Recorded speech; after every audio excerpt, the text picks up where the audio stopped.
गुज़श्ता दौरे हुकूमत में जब पाकिस्तान की अदालत आलिया ने ये फैसला दिया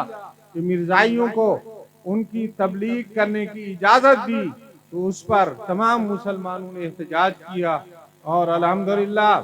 आपके और हमारे बुजुर्ग अमीर मरहूम उन्होंने इसके खिलाफ जो है अपना वकील पेश किया, अदालत में मौक़िफ़ पेश किया और ऐसा भरपूर मौक़िफ़ पेश किया कि तमाम दीनी जमातों ने अमीर मोहतरम जनाब प्रोफेसर साजिद मीर के मौक़िफ़ को सब दीनी जमातों ने कबूल किया और उन्होंने कहा ये हम सब का मौक़िफ़ है।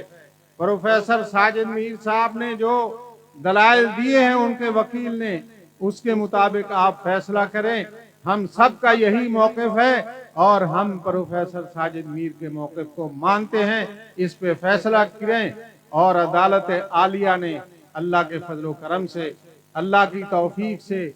ये सआदत भी